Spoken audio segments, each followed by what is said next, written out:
परमाणु संरचना, atomic structure.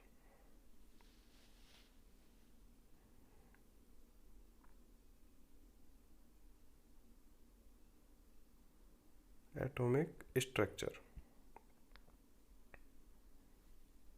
तो क्या होता है परमाणु? जॉन डाल्टन के अनुसार परमाणु किसी भी पदार्थ का वह छोटे से छोटा भाग होता है जिसे आगे विभाजित नहीं किया जा सकता है।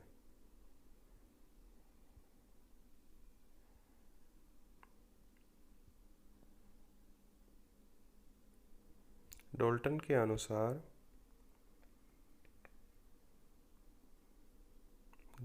अनुसार परमाणु किसी भी पदार्थ का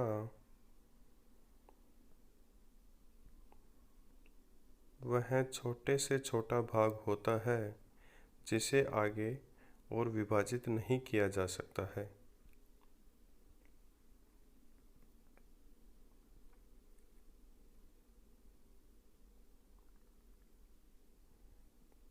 जिसे आगे विभाजित नहीं किया जा सकता है।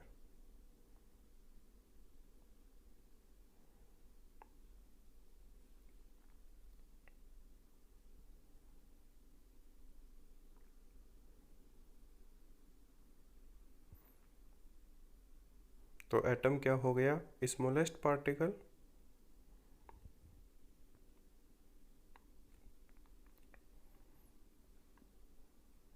इसके बाद में परमाणु 3 मूलभूत कणों से मिलकर बना होता है। परमाणु स्वयं निम्न 3 मूलभूत कणों से मिलकर बना होता है। निम्न 3 मूलभूत कणों से मिलकर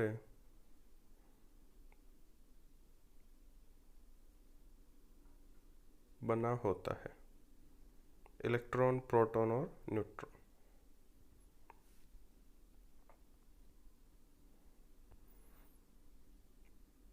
पहला क्या हो जाएगा? इलेक्ट्रॉन। तो इलेक्ट्रॉन को कैसे रिप्रेजेंट करते हैं? इलेक्ट्रॉन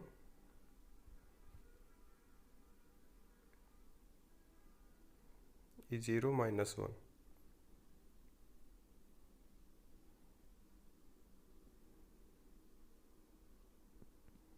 या सिंपली ई से डिनोट करते हैं। -1 इलेक्ट्रॉन का आवेश हो जाएगा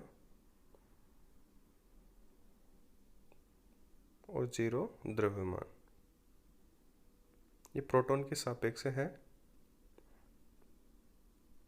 इलेक्ट्रॉन का आवेश कितना होता है? -1.6 इंटू 10⁻⁻⁹ -1.6 इंटू 10⁻⁻⁹ कूलम। एक यूनिट और होती है 4.8 into 10⁻10। 4.8 into 10⁻⁻10 ESU। Electrostatic unit इकाई माना जाता है। तो ये इलेक्ट्रॉन का आवेश हो गया। एक होता है इलेक्ट्रॉन का मोलर आवेश। इलेक्ट्रॉन का मोलर आवेश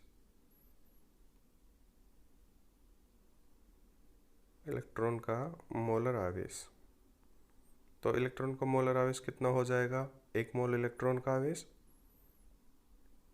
1 मोल इलेक्ट्रॉन का आवेश।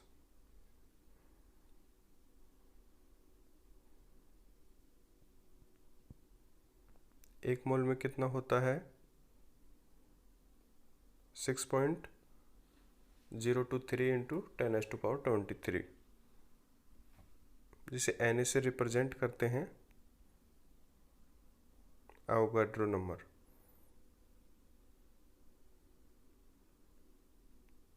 तो 1.6 into 10⁻19 coulomb into Avogadro number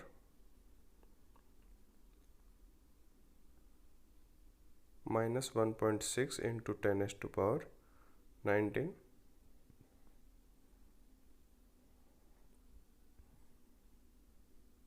into 6.023 into 10⁻23 कितना हो जाएगा? 96,500 कूलम, जिसको 1 फैराडे बोलते हैं। ठीक है, तो इलेक्ट्रॉन का मोलर आवेश कितना हो जाएगा? 1F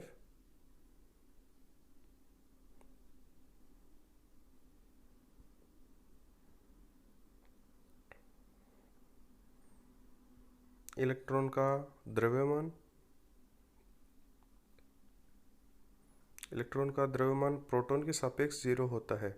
वैसे इसका द्रव्यमान 9.1 इंटू 10⁻31 किलोग्राम में, और अगर ग्राम में देखें तो 28 हो जाएगा। 9.1 इंटू 10⁻28 ये ग्राम में हो जाएगा।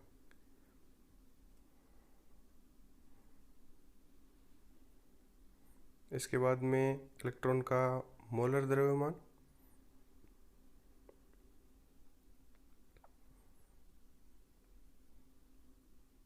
वही 1 मोल इलेक्ट्रॉन का द्रव्यमान, और 1 मोल में कितने होते हैं? अवोगाड्रो नंबर से मल्टीप्लाई कर देंगे इसको। 9.1 into 10⁻31 into Avogadro number. 9.1 into 10⁻31 into 6.023 into 10⁻23, तो कितना हो जाएगा इलेक्ट्रॉन का मोलर द्रव्यमान? जब इसको मल्टीप्लाई करेंगे तो 5.5 इंटू ये नेगेटिव और ये पॉजिटिव, -31 में पॉजिटिव को हटाओ तो 10⁻⁻7 ये किलोग्राम में, और -4 ग्राम में हो जाएगा। 5.5 इंटू 10⁻⁻4 ग्राम।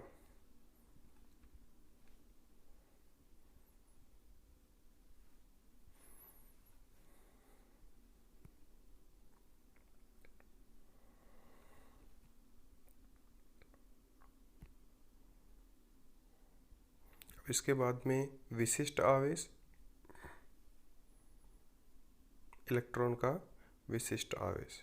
वैसे विशिष्ट आवेश होता क्या है? आवेश बटा द्रव्यमान, चार्ज बाय मास रेशियो।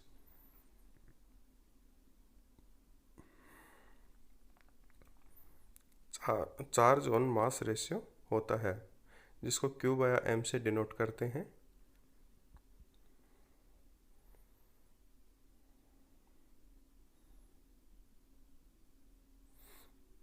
या E/m से डिनोट करते हैं।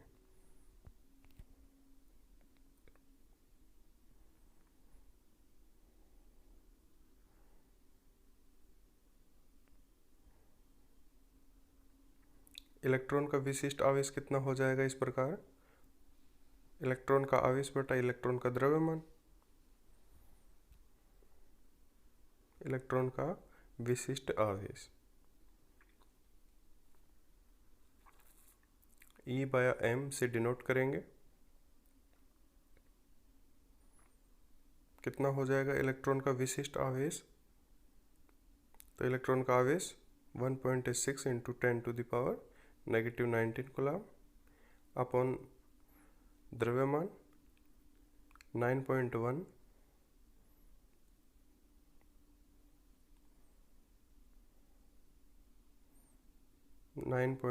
इंटू 10⁻31,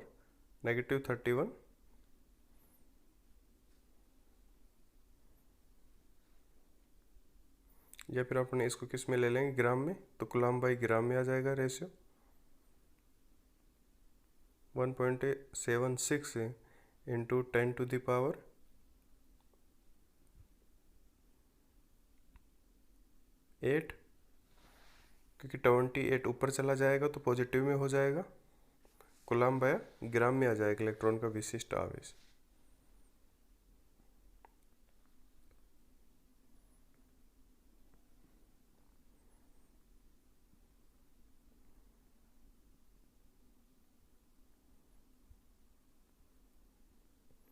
इसके बाद में इलेक्ट्रॉन का गतिशील द्रव्यमान। इलेक्ट्रॉन का गतिशील द्रव्यमान, इलेक्ट्रॉन का ये गतिशील द्रव्यमान सापेक्षता के सिद्धांत से दिया जाता है। इलेक्ट्रॉन का गतिशील द्रव्यमान सापेक्षता के सिद्धांत से, from the theory of relativity. Electron का गतिशील द्रव्यमान सापेक्षता के सिद्धांत से।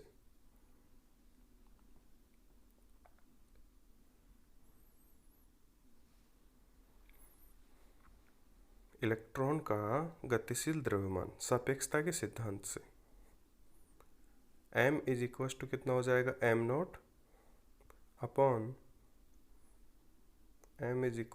Not upon root 1 minus v square upon c square. Electron का गतिशील द्रव्यमान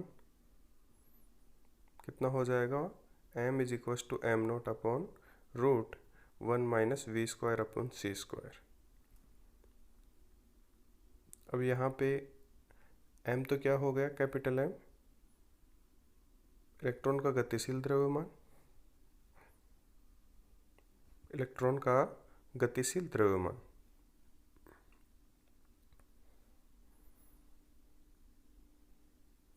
m इज इक्वल टू गतिशील द्रव्यमान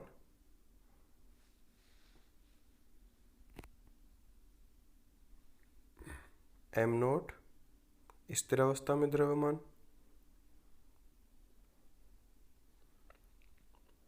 स्थिर अवस्था में द्रव्यमान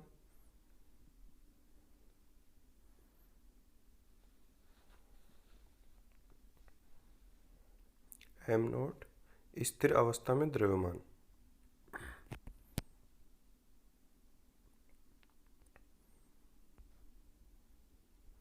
v क्या हो जाएगा, वेलोसिटी ऑफ पार्टिकल कण का वेग,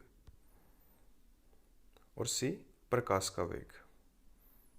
c क्या हो जाएगा, स्पीड ऑफ लाइट, प्रकाश का वेग, जो कितना होता है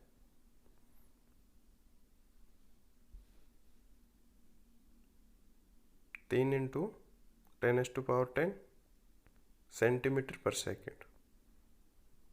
अगर अपन इसको मीटर में लिखेंगे तो 3 इंटू 10⁸ मीटर पर सेकेंड हो जाएगा। 3 इंटू 10⁸ मीटर पर सेकेंड और 10⁻10 सेंटीमीटर पर सेकेंड हो जाएगा।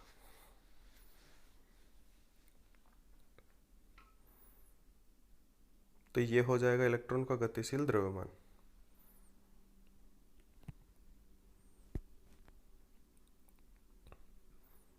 देखो, यदि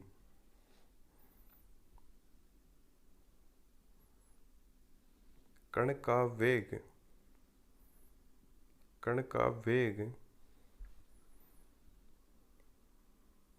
v बढ़ेगा तो गतिशील द्रव्यमान बढ़ेगा या घटेगा,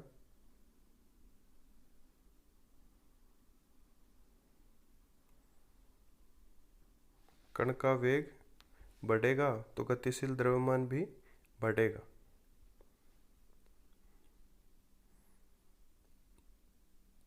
देखो कैसे, कण का वेग बढ़ेगा तो गतिशील द्रव्यमान भी बढ़ेगा। और यदि कण का वेग प्रकाश के वेग का आधा हो जाए तो गतिशील द्रव्यमान कितना होगा, v इक्वल c/2। तो m is equal to m not upon root 1 minus v की वैल्यू c/2, तो c square upon 4 into c square.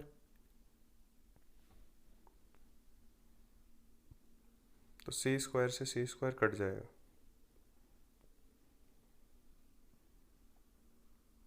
m not upon root 3/2 4/2 हो जाएगा तो 4 ऊपर चला जाएगा और √3 नीचे रह जाएगा।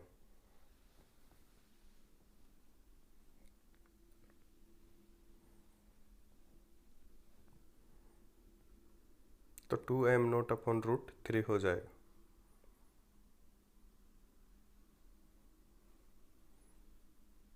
यदि v = c हो तो गतिशील द्रव्यमान कितना होगा? तो m = m0/√1 माइनस v², तो v की जगह c हो जाएगा, 1 माइनस c²/c², तो c² से c² कट जाएगा, नीचे क्या आ जाएगा 0, और 0 का रूट करने से भी 0 ही रहेगा। 1 - 1 0, और 0 का रूट करने पर भी 0 ही रहेगा। और किसी भी संख्या में 0 का भाग देंगे तो क्या आएगा? इन्फिनेटिव। तो गतिशील द्रव्यमान कितना हो जाएगा? इन्फिनेटिव।